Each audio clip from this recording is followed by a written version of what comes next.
Hey, and welcome to Free Games Rated. My name is Krberto, and today I am going to introduce to you Achromira. This is a story-rich platformer made by Greenhouse Interactive, who I have several questions about. It isn't rated on Metacritic, and on Steam it has a mixed all-time rating of 62%. But personally I would rate it a 5 out of 10. But with that all being said, what is Achromira about? Well, in Achromira you play as the character called Mira. You need to go to different levels, and in those levels you need to find crystals and gather them all together to return the color to the different worlds, and that is the general premise of the game. Okay, so you are here to get yourself an opinion of a video game. I cannot guarantee that you will 100% agree with my opinion, but I can at least tell you all about my opinion on this game. In short, my opinion is that this game is an average game where you can feel the love and energy they put into this game, but it just sadly didn't get them there all the way. Look, before I say anything about this game, I want to make sure that you understand that the people who made this game really wanted to make the best game they could, and it for sure isn't a bad game, but it is in the end kind of just a game, to be honest. Also, this is going to be pretty spoilers from this point on, so I would beg you that if the visuals and the things I said until now interest you, that you just go play it. Alright, now then, what are my problems with the game? Well, first off, you can apparently just skip the intro cutscene to the entire story, which I accidentally did after opening it for the first time, because I tried to record it, but I didn't set up OBS yet, and it only appeared on the first time ever booting up the game. There are also some achievements that are broken, which, as you might know, annoys me personally a lot. Next, I think there are some things they should iron out a bit with the movement system. Yeah, I don't think that's intended, but I am surprised how little this error actually gets you, since they have already built walls in almost all the spaces you try to escape, except for the spawn area, but normally people wouldn't go back here, I don't think. So that's fine. And here you can already see how much extra they had planned for this game. This is an entire city they had built behind invisible walls, which you can never get to, but this is here, and it even has some really cool waypoints with these massive structures. This is a really nice city, which you never get to explore normally. I am almost sure that this was at one point planned to be accessible, but they released it earlier than they originally planned for some reason, or something went wrong. But this is just so great. But we should circle back to the bad soon, so I can really go off about what I want to afterwards. So once you jump off of reality and the kill barrier catches you, which I was honestly kind of surprised existed, you just get teleported to your last save, as it should work.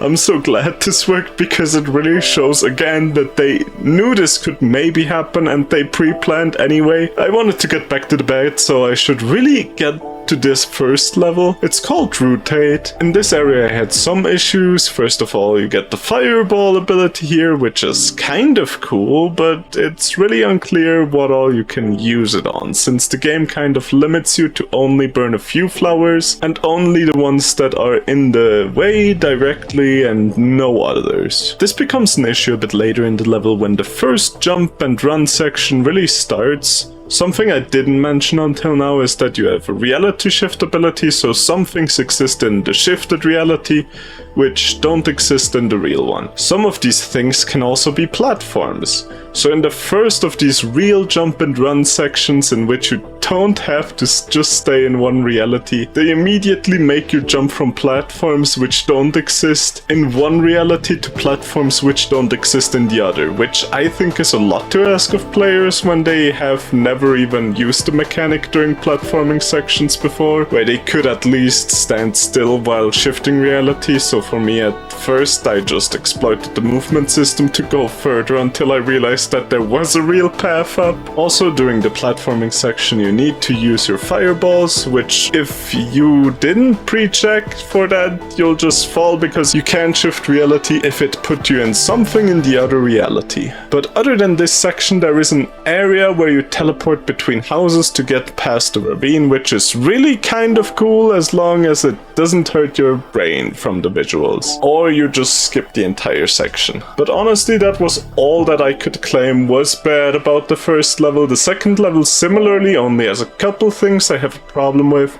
The invisible maze is the first issue because I tried to switch into the other mode because I thought maybe it would show in the other reality where the walls were, but it didn't work the first time I tried since I was in the fog area, so that sucked for me to just do the trial and error method, while there could have been a better way as I later realized. Then there are also just so many crystals which are way out of the way to get to, like, yes, I'm glad that this is an open level where I can go wherever I want, whenever I want, but I don't want to have to do a minute-long journey just on the chance and reality that I could miss something if I don't. Now next up, I dislike the second maze here because I already thought I beat it when I remembered later that the cinematic that asked me to go to a place was a necessary place for me to get to, which I just gave up on after a bit because I didn't see the path quick enough. So this one is kinda more a me issue and not the game even being at fault, though I do wish that these flowers were mandatory to use instead of just skippable with a good jump. Would have made things way less confusing, and with that I am already out of negative things to say. You see how almost everything I said is a small nitpick and there are not any big issues with anything in the game. I really love that this game is working as it should, and yes, some design decisions I don't agree with, but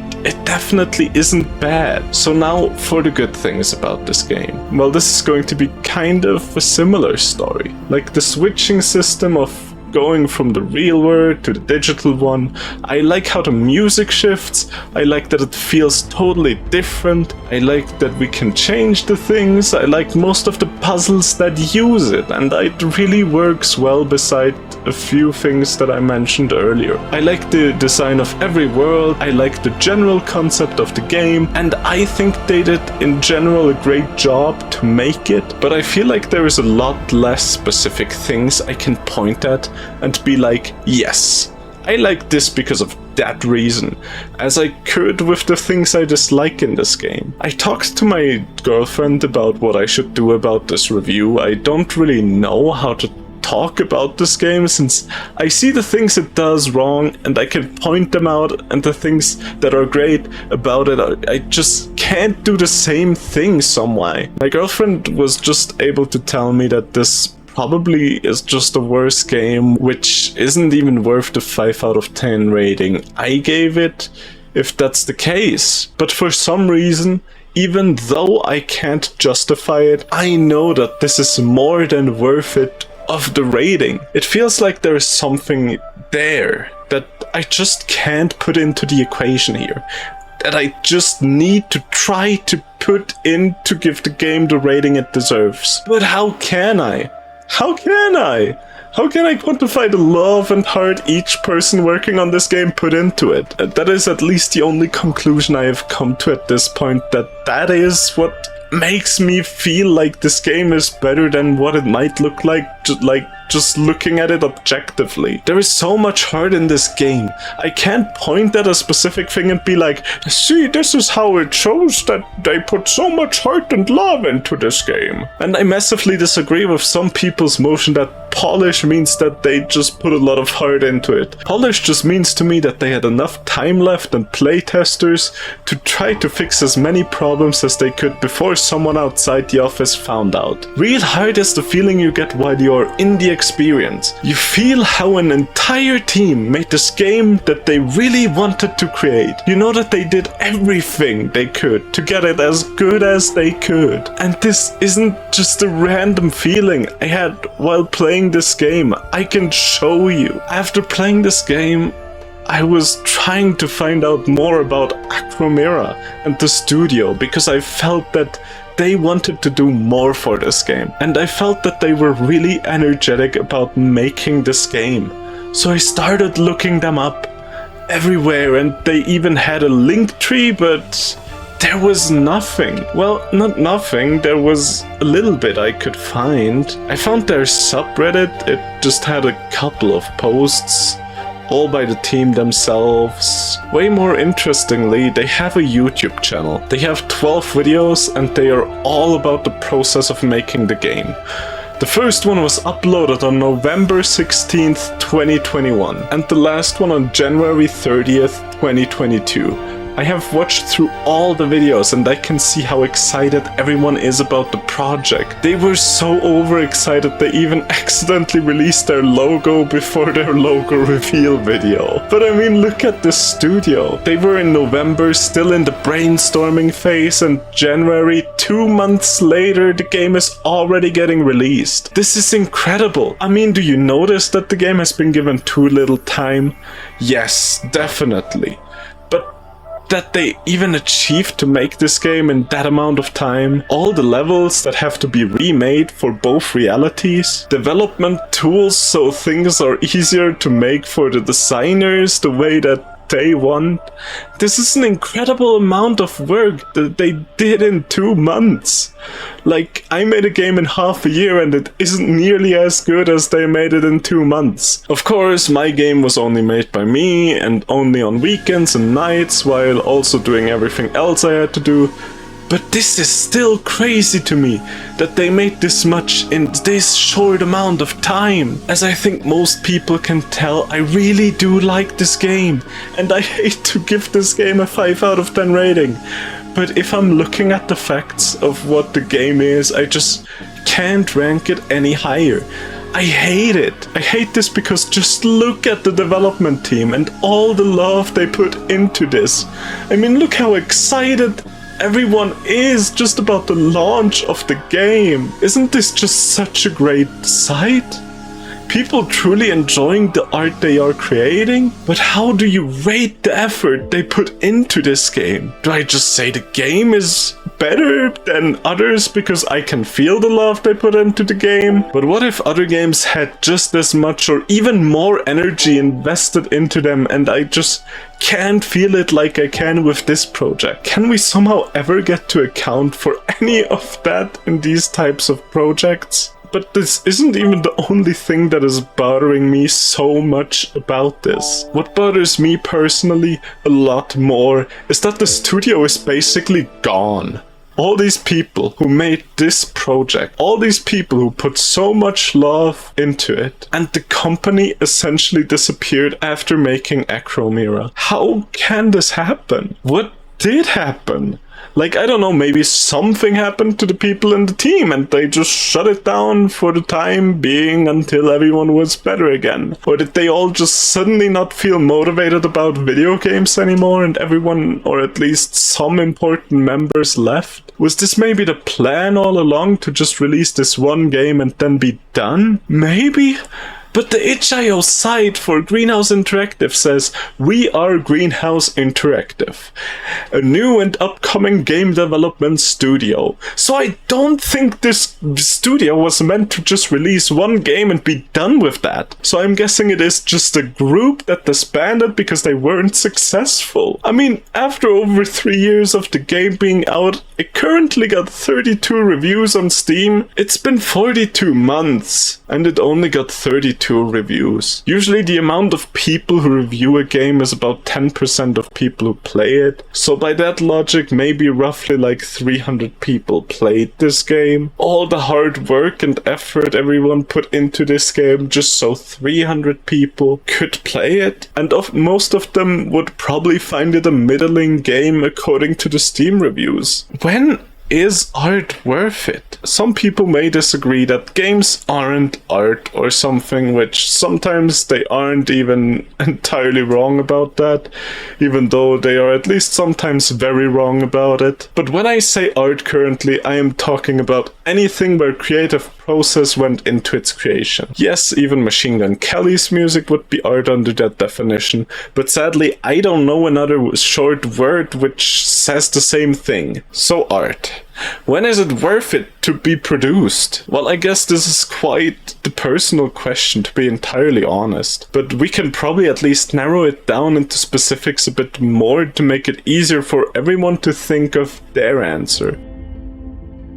In my opinion, there are 3 different types of art one can produce. The art that is produced for oneself, the art that is produced for someone specific or a specific group, and art that is produced for everyone. The art for oneself is easy enough to explain. It is when you create something for yourself. Wanting more decorations inside of your house? Crochet it together yourself and you can have anything as your decoration. Or just draw your own pictures if you want pictures in your house. But yeah, this is just art which you create, which is thought to just stay with you, and it isn't really meant for anyone else. Though of course, if anyone comes to your house, they might see it, but it isn't the main intention.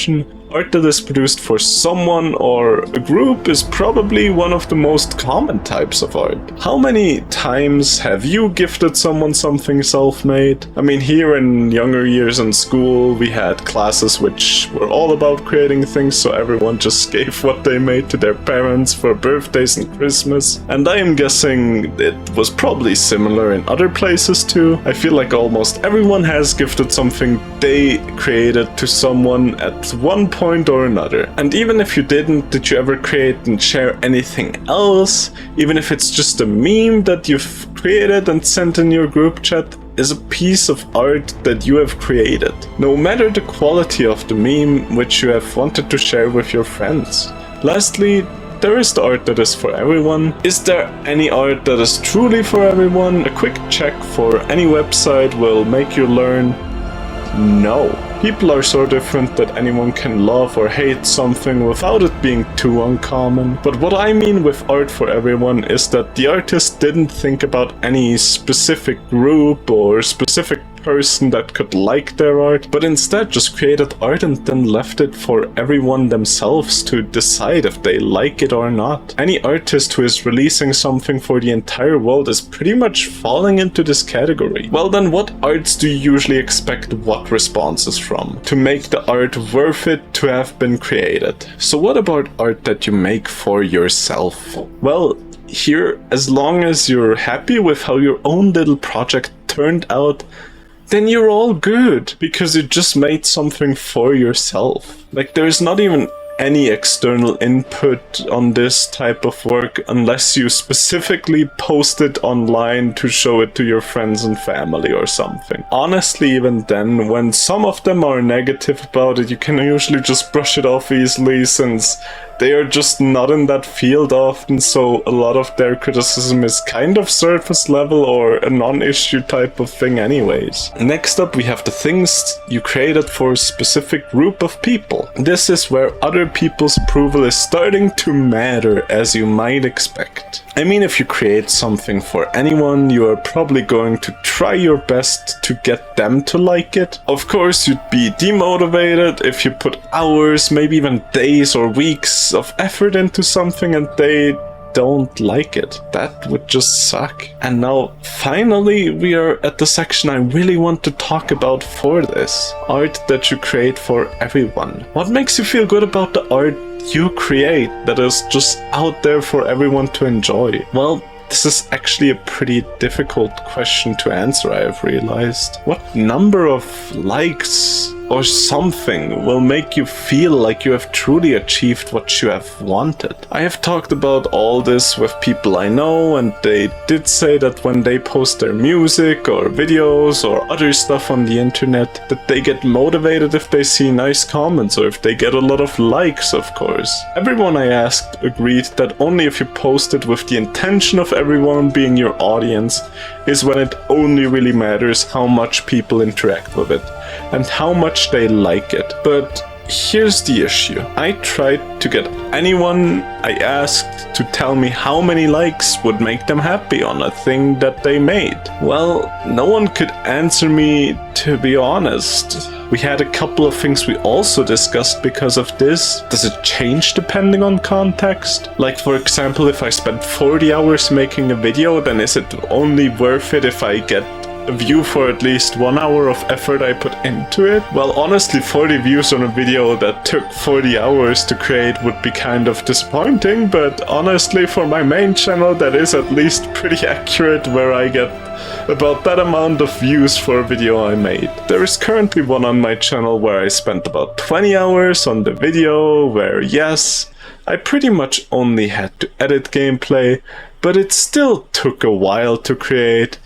And even worse than that, there are some that got either 1 or no views at all because YouTube just simply said no. What am I even supposed to do about that? Is it demotivating? Definitely. Honestly, the odd thing is, the less time I spend on a video, the better it usually does for me, for some reason, but that's a completely different oddity I can go off of another day. But to get back on topic, yes, gameplay videos are definitely not like peak YouTube or something, but still a lot of work and effort went into some of them. And with that, I want to get Achromira back into this discussion, because this is kind of exactly how I feel about this video game. Is it the best game ever made?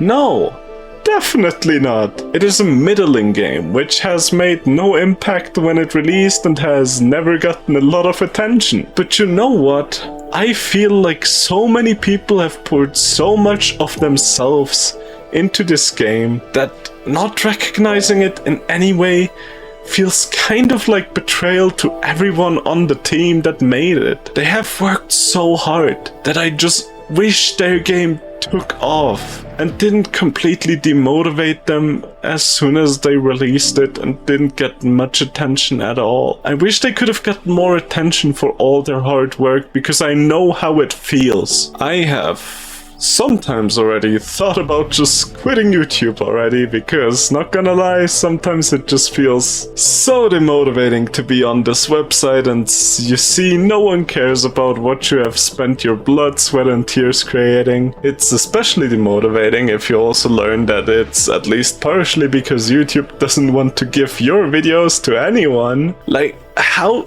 can you even grow if YouTube isn't doing anything? Once you learn that some of it is intentionally, it gets even worse. Like, did you know there was a bit where you got recommended more to people in English-speaking countries if you were also from an English-speaking country? This is the point where I say I am from Switzerland, now moved to Italy. I heard that it was removed nowadays at least, but I doubt that that's the only instance of stuff like that happening, which just...